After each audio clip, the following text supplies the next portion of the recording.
Yusuf Ishak, 1965-1970, Dr. Benjamin Shears, 1971-1981, Devon Nair, 1981-1985, Dr. Wee Kim Wee, 1985-1993, Ong Teng Cheong, 1993-1999, S.R. Nathan, 1999-2011, Dr. Tony Tan Keng Yam, 2011-2017, and Halima Yaqub, 2017-2023.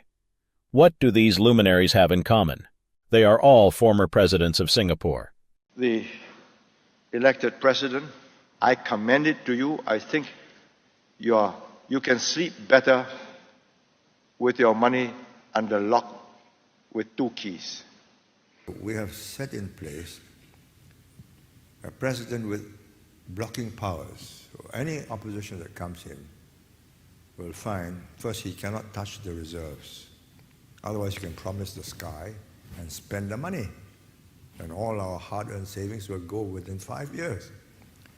Second, you cannot change the top officials without the president's consent.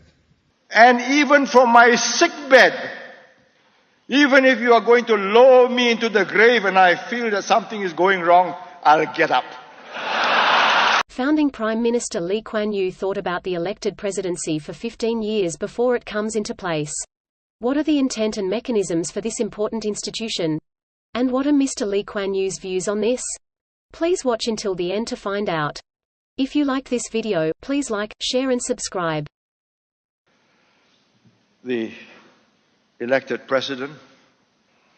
The arguments I've read in the newspapers and watched on television and heard in Parliament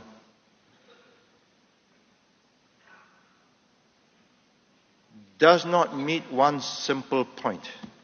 Lee Kuan Yew emphasized that the elected presidency acts as a check against governmental profligacy, protects the integrity of important governmental institutions, and is not a position designed for him. The fact that we have not had profligate spending does not mean we will not have. Just put this out of harm's way. When we came into office in 1959, there were just a few $1 million in the kitty. Whatever we wanted to do, we raised taxes for. Now we have billions of dollars. Let's safely put it aside. In the argument, please do not assume that I will be the president. I have made no commitment to be the president. It is a possibility which I will consider when the time comes. But even if I do take it up, I will not last forever. So when you pass this, you are passing it for anybody to be president.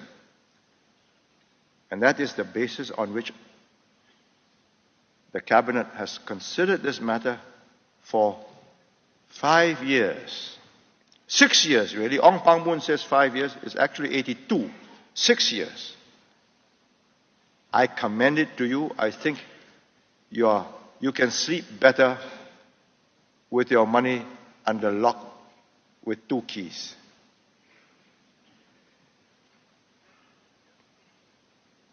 It has been suggested that this way I will have control.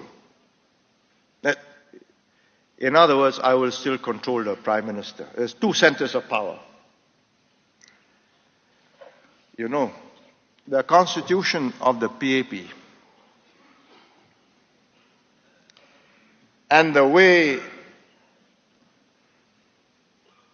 the Central Executive Committee is constituted, the mechanics of the system, and the Constitution of Singapore. If you read that carefully, and Mr. Ong Pang Boon does know how the party was run because he was the organizing secretary for many years. He will know both the mechanics, which are in the Constitution, and the dynamics, which is in the interpersonal relations between the office holders. Given me and my links with so many people, this business of key appointments, I have not included so many. My proposal to the cabinet was the key jobs. PSC, Armed Services Council, MAS, GIC, and the ones with a lot of cash. They thought it over 4 years. They included a wider lot. Lee Kuan Yew also envisaged the possibility of the government losing an election because of lack of calibre or freak election. He feared that with 5 years of bad governance, the incoming government can find the reserves all but gone and important institutions compromised. Hence the elected presidency. Let me put it simply like this. First, we maintain the system which gives any opposition the opportunity to displace us peacefully.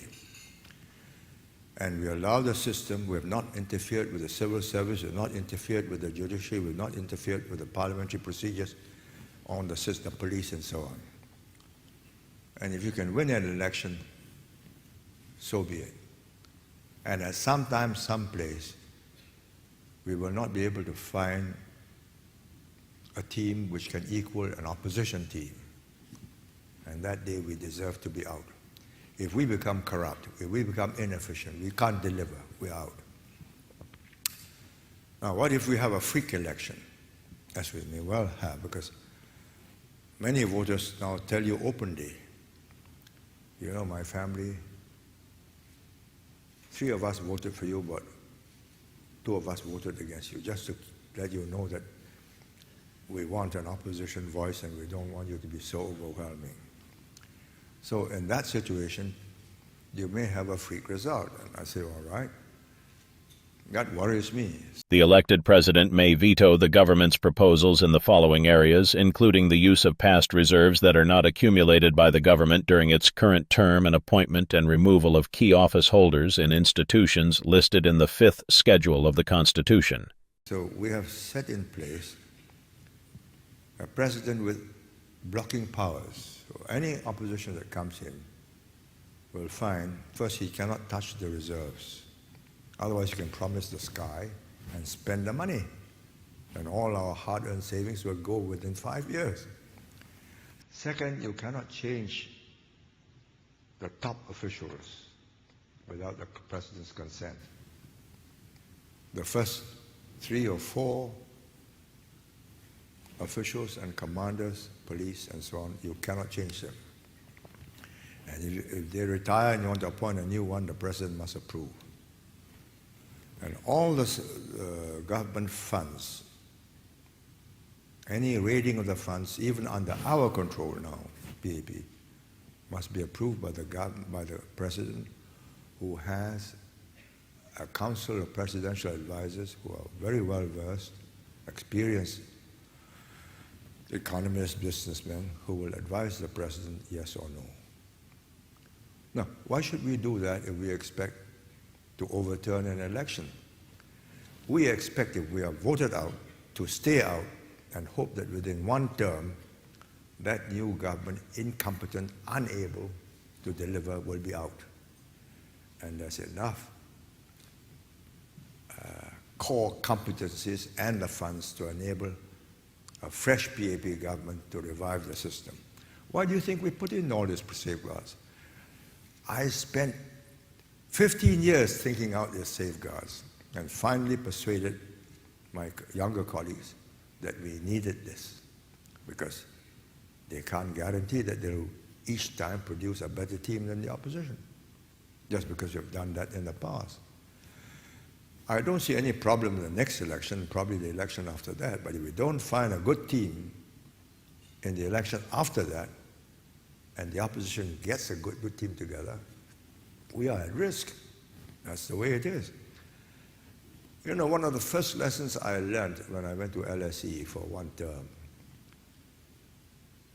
I attended Harold Lasky's lectures because he was a great preacher, he was a great orator and a lecturer. And he spent one or two lectures in a crowded lecture room in Houghton Street in London, explaining why Britain is going through this Labour government revolution. He said, if you don't have a system where you allow change and fundamental change by consent, you will have a revolution by violence. And this is because the British have allowed and the middle class acquiesced in the change and later on adopted the National Health Service and a whole host of other social security measures. That there was no revolution in Britain as the middle class became less and less well off. He says, so I learned, the first lesson I learned in politics is, you either have a revolution by consent, constitutionally, or a revolution by violence. If we block all possibilities, we must expect violence. And in that violence, eventually the army won't shoot. Because you are in the wrong. I mean, that's what happens in Africa. So the army goes in and holds up the president and often shoots him.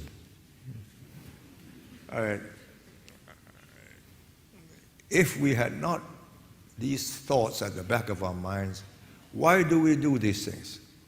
Now, you're a novelist. I don't know what you dream of or what you imagine, but find a reason why we should do that just to bluff the people, that in fact we're preparing a coup and all the army commanders are our children or relatives. Doesn't make sense.